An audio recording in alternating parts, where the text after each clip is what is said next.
FPL game week 7 is in the books, and much like the sky behind me, there are still clouds over my season. However, the sun is starting to break through, offering me some rays of hope for the future as we head into the international break. And it was a good game week 7. I can't deny that. Finally, we have been struggling all season. If you remember, after game week 2, we were ranked 9.8 million in the world. And now, 5 game weeks later, we are up to the heady heights of 1.85 million. It is a remarkable turnaround in double quick fashion. And you know, I played my wild card early. I went in game week 3 and I thought, I don't like this. It's not the plan. But in this game, you have to be adaptable. You have to be adaptable. And since I was adaptable, it has been green arrow after green arrow. And this week was a very good week for it. And when we speak of adaptability, there is nothing more adaptable than recording an emergency video after the press conferences, highlighting the new information we have gleaned and how it affects our teams. Now, if you remember in that video, I pointed out that Wissa's extended absence through injury now makes Voldemarte, can't even say his name right, now makes Voldemarte almost indispensable to Newcastle. There is no alternative to the Dark Lord, to that big Nick energy that Newcastle is fueled by nowadays.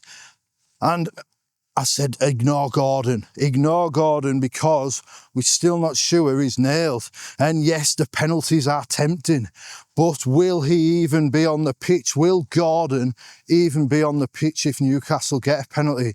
That's what I said in the emergency video, and lo and behold, Newcastle got a penalty. Gordon was not on the pitch, and big Nick Voldemarte, what a penalty it was. Right into that top corner of the old onion bag. Yeah, I mean, it was cool as well because I was watching it and I had it on, and as soon as we got the penalty, I knew it would be Voldemarte and I knew he'd score. It was like, normally when one of my players gets a penalty, I think I am panicking. I don't enjoy my FPL players having penalties because I just assume they're going to miss, but something told me he wasn't going to miss. Maybe it was because he had caused such a fuss with Gordon through the week about taking penalties. And then, you know, he grabbed that ball. As soon as it was awarded, he grabbed that ball. And I just thought, this bloke is fueled by confidence. It isn't quite clicking, I don't think, with him and his teammates just yet. But even so, he is getting the job done, and he did that with that penalty dispatched with aplomb. Beautiful stuff. And of course, what is nice about that goal is that I had made that video, I had made the big call. Ignore Gordon. Only Voldemarte can be selected from Newcastle's attack. That's what I said. I've got somebody watching me over the fence. Can't see him, but it's a bit, I'm still not used to this. Only Voldemarte is worth selecting from that Newcastle attack. And for him to back that up straight away in the first game, 2 days later, it was a nice feeling. You know, it's funny because when you are... Hello, pup. Hello. Hi. Lovely dog there. Always nice to see it on my walks, even if I'm still not used to talking to people when I've got a camera on. It's actually a lot busier than I thought it would be. I came out this time because I thought everyone's going to be at work and all the school kids are going to be there, like at school. But seems actually to be busier than it normally is, which is not ideal for me, really. But hopefully this back trail will keep us safe so we can talk about the most important thing, which is, of course, FPL. Just got 5 minutes worth of voice notes off Gary from the pubcast. He does love sending it. You know, this is the thing with the pubcast. You don't realise when you're in the in crowd, you get the private podcasts of Gary on a daily basis, and it's quite fun. I'm going to come back to Gary though, because he made a good point on his members only video last night, which I want to talk about. But so, and the thing is, like, we'll go back to it. Us YouTubers, we make the calls and people remember them.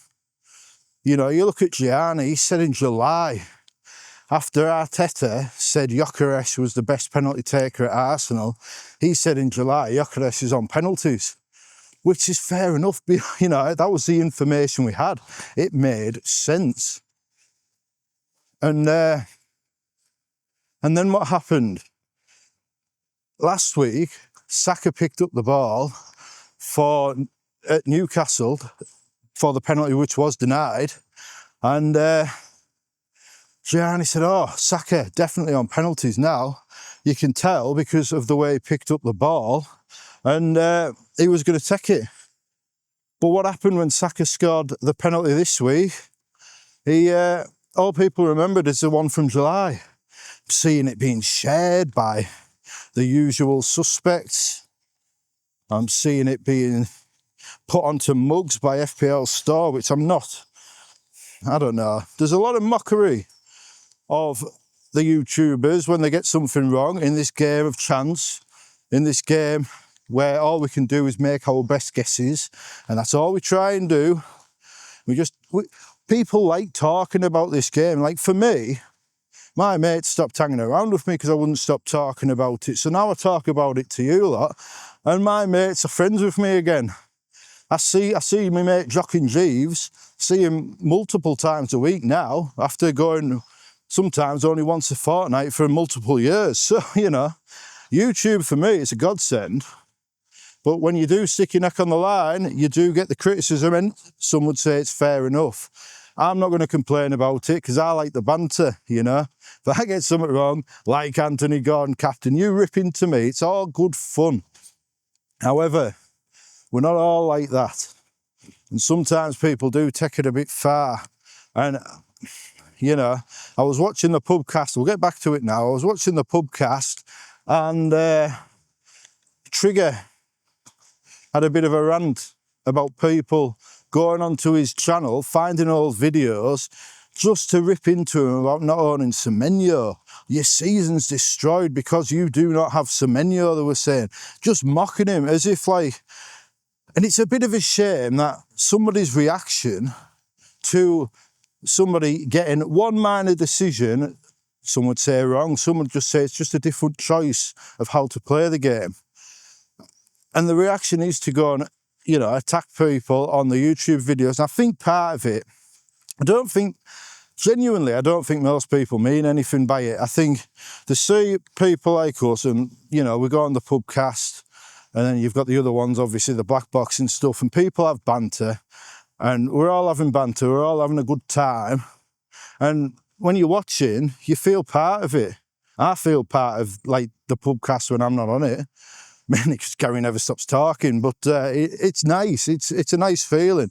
But the problem is sometimes that people like try and have the same sort of banter that they see people like Trigger Lips having. They try and have the same sort of banter through text on comments, and I just don't think it always translates very well. And if you're not in a good place, like obviously Trigger Lips wasn't going to be happy about losing out on 18 points to an obvious player. And if you're not happy with how your game week's gone, and you're getting people you don't know having the banter, but it can come across slightly differently. And I'm not blaming anyone for it. I think it's nice. People, you know, we all value your comments. Every YouTuber does, because it helps us all get our videos out there. But yeah, Trigger Lips was a bit unhappy, and you know, it is what it is. I would be unhappy too if I had failed to get the most obvious signing of the season. How could you not? But what I would just remind people is that Nick Trigger Lips is one of the best to ever play this game, you know. People saying Semenyo's ruined his season, while he's higher in the rankings than any of us, you know. So we just have to maybe hold our horses a bit and like see the game not in a one game week prism, but as a diamond. And speaking of the diamonds, I don't really think that analogy makes much sense, but, you know, forgive me. It's a long week at work. I'm doing literally double my usual hours this week because of staff illness and holidays. So it's a good week for the international break, really, for me. So yeah, so for me, I'm going to take the acclaim from that Voltemada call, from that call of saying Gordon might not even be on the pitch when Newcastle get a penalty.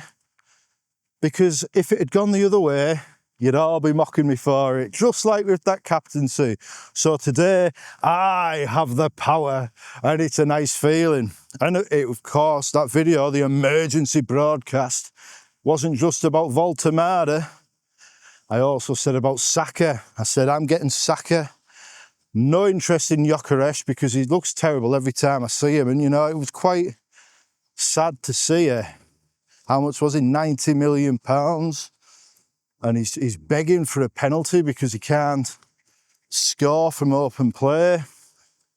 I don't know. It's not a good sight to me.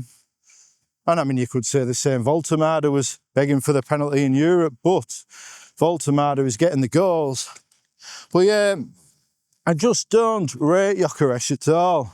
I said in pre-season, one of my videos, go and hunt this one down. I said, you know, this is last time Gyökeres was in England, he got 1 goal in 3 games in the Championship. And to me, that seems his level.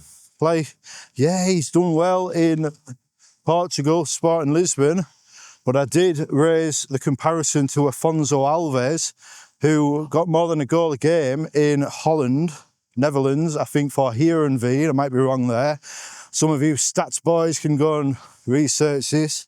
And then he came to Middlesbrough and he was a flop for what, you know, he did well. I mean, he's got like 1 goal in 4 games or something, but he was a flop. And just the way I see Gyökeres going, I think as soon as Havertz is back, he'll be straight in the team because he's a better player, and that says it all.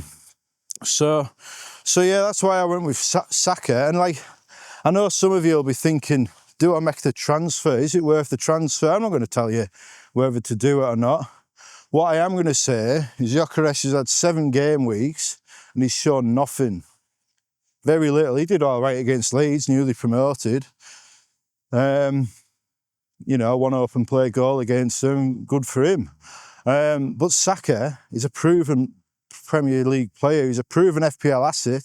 He has got, you know, he was the 3rd highest scorer 2 seasons ago. He averages a goal involvement every 103 minutes. And now we know that he's at least got a share of penalties. We can't say that about Gyökeres. So if you are umming and ahhing, it's a no-brainer for me. Brilliant Bukayo all day long. So, oh bugger, I've lost my notes. Right, so that's enough bigging myself up about Voltemada and about Bukayo Saka. Is another one to big myself up about. In my video, on midweek video, my preview, the Guide to Glory, might rename that. I said, why are you having Mo Salah and Bruno Fernandes when you could get what they offer from Iliman Ndiaye? And my man, the D unit, he jumped all over that as if he's recommending Ndiaye. And this is a misunderstanding that happened. I wasn't recommending Ndiaye. I was using Ndiaye as an example of if you want a bad player, you might as well have a bad player. If you want a bad player on penalties, why are you paying 14.5 million, £9 million for them when you get one 6.5 million? Some people are looking at West Ham's games and they're going to do the same thing with Paquetá, and that's fine, you know, because if you're throwing your money away on these like average FPL assets with penalties, you might as well get the one that's 5.9 million and have an extra £9 million to spend elsewhere in your team. So, but then of course Ndiaye went and scored, and I could be here and I could be like, oh, I told you, D unit. I told you, Ndiaye, another masterful call from the FPL Nightmare. But that would be misleading, because the purpose of including Ndiaye in that spot was to highlight how bad Bruno Fernandes and Mo Salah had been.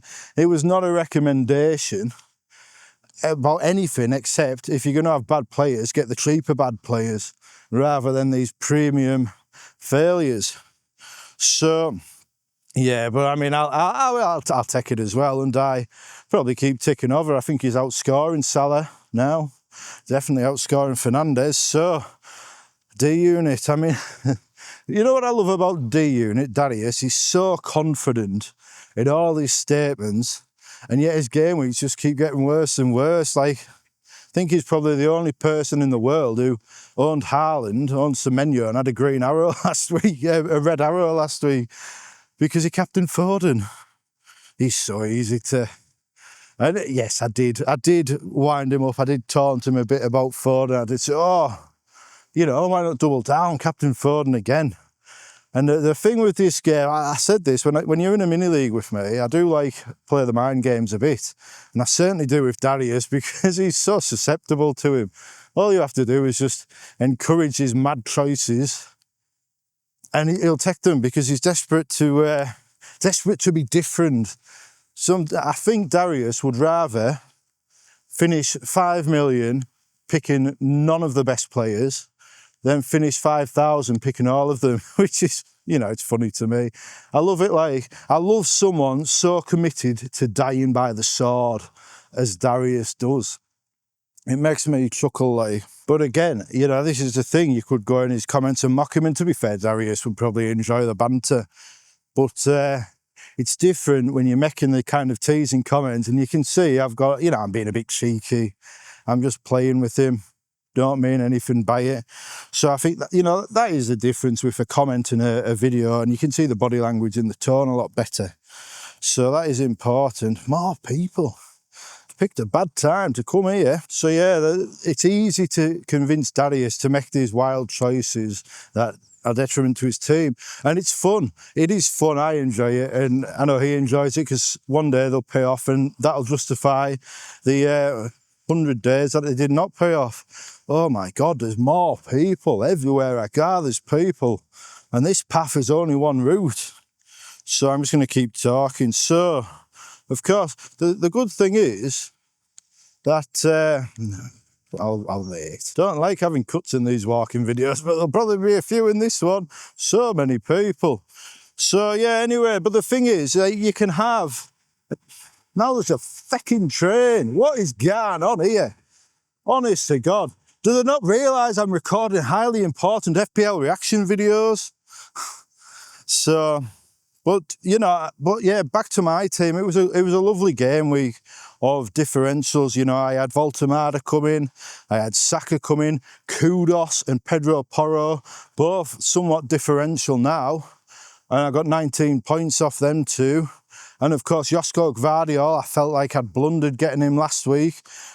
Oh, excuse me. I felt like I'd blundered getting Gvardiol last week, but came through big this week. A nice 12-pointer to stave off those Arsenal defenders. But I don't know, I still kind of feel like I probably should have just got an Arsenal defender over him. But, you know, it's nice to have them when the differentials bang. And this is what I mean, you know. Some might say my team's gone a bit more template. Oh, Nightmare, you give us all the big talk about taking on the template and being different, and now you're captaining Haaland. Now you've got Semenyo. Now you've got, well, Senesi still isn't template. He is among engaged managers, but among the wider world, he isn't. And sometimes you have to remember this at this stage of the season. But,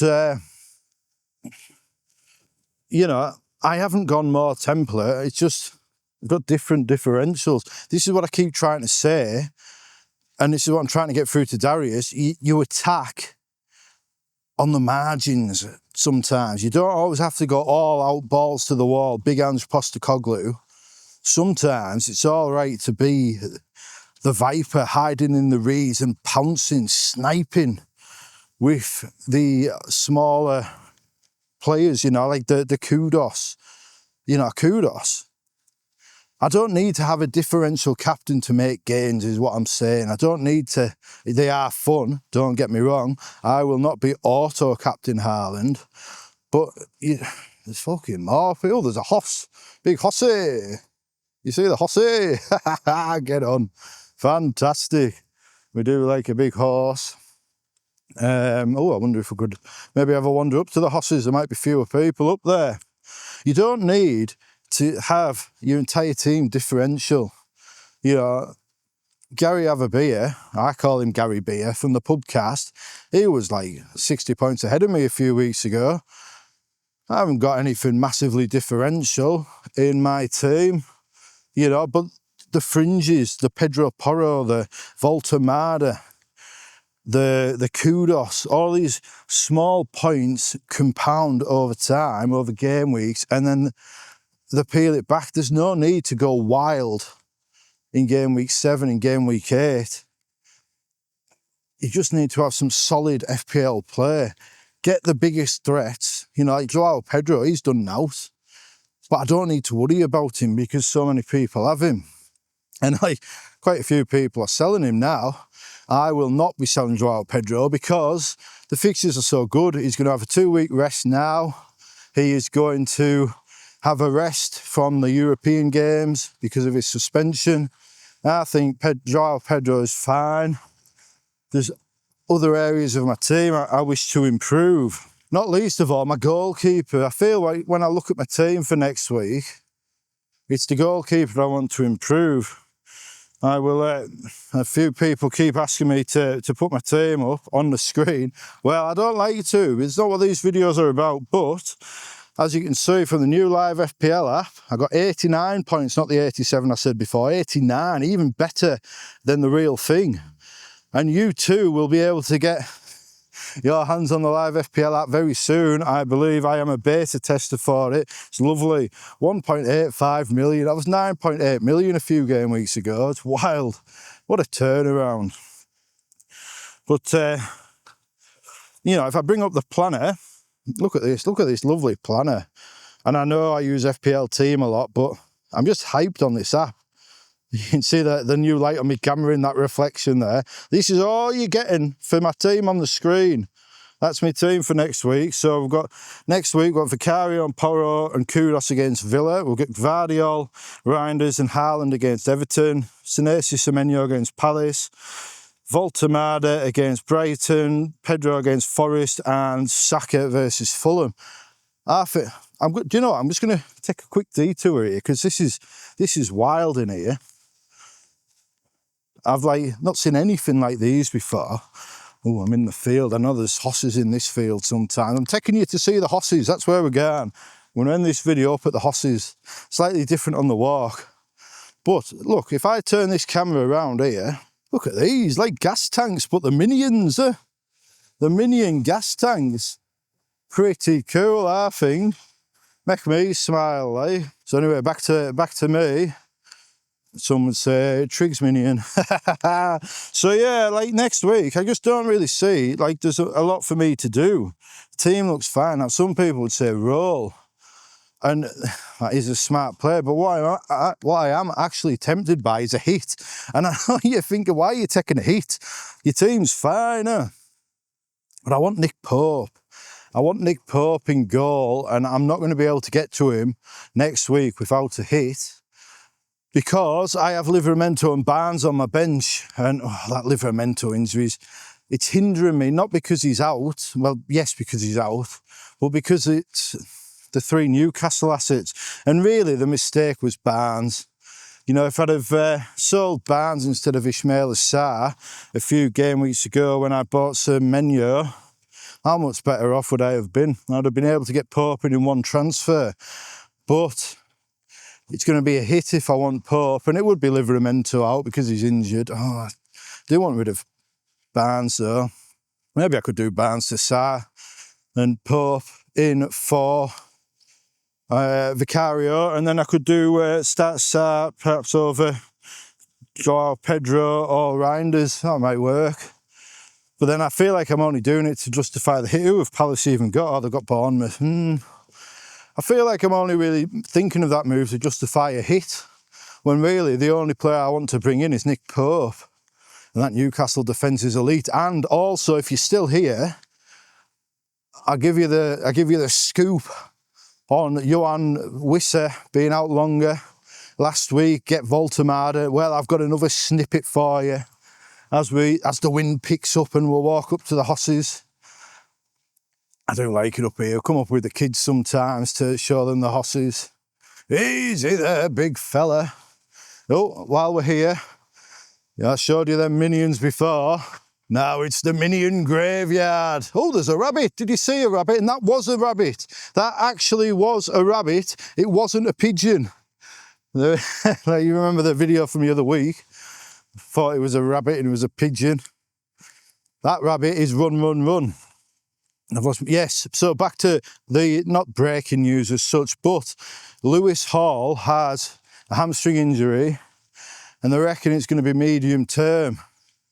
And that is important when it comes to the Newcastle defence, because the reason I was advising against it is because there were so many elite operators in there. Livramento, Hall, Byrne, Trippier, all competing at fullback. Byrne, Chow, Botman and Cher all competing at centre half. And then, you know, even Emil Kraft and Jamal Lascelles behind them. So saying, you just don't know who's going to start. Well, I can tell you who's going to start now. Oh, there's a robin. But it's flown off, so you're not getting that on camera. You wouldn't know who's going to start now. It's going to be Big Dan Byrne. His Livramento's out for a few months. And Lewis Hall now looks to be out for a couple of months as well. So if you are wanting into that Newcastle defence, Big Dan Byrne, it is time. It's actually time last week where, for all I mock the D unit, I am a man who gives credit where it's due. He has Big Dan Byrne for the assist and the clean sheet. Lovely stuff. So Big Dan Byrne's an option. Sven Botman. Sven Botman is a very classy defender. And what's more, if he is ever benched, which he probably won't be, if he is, he's not going to come on. So if you've got a solid DEFCON daddy in your subs, Botman might be the way. Malik Chow looks class. What a classy operator. However, he is competing with Fabian Cher, and Cher is elite too.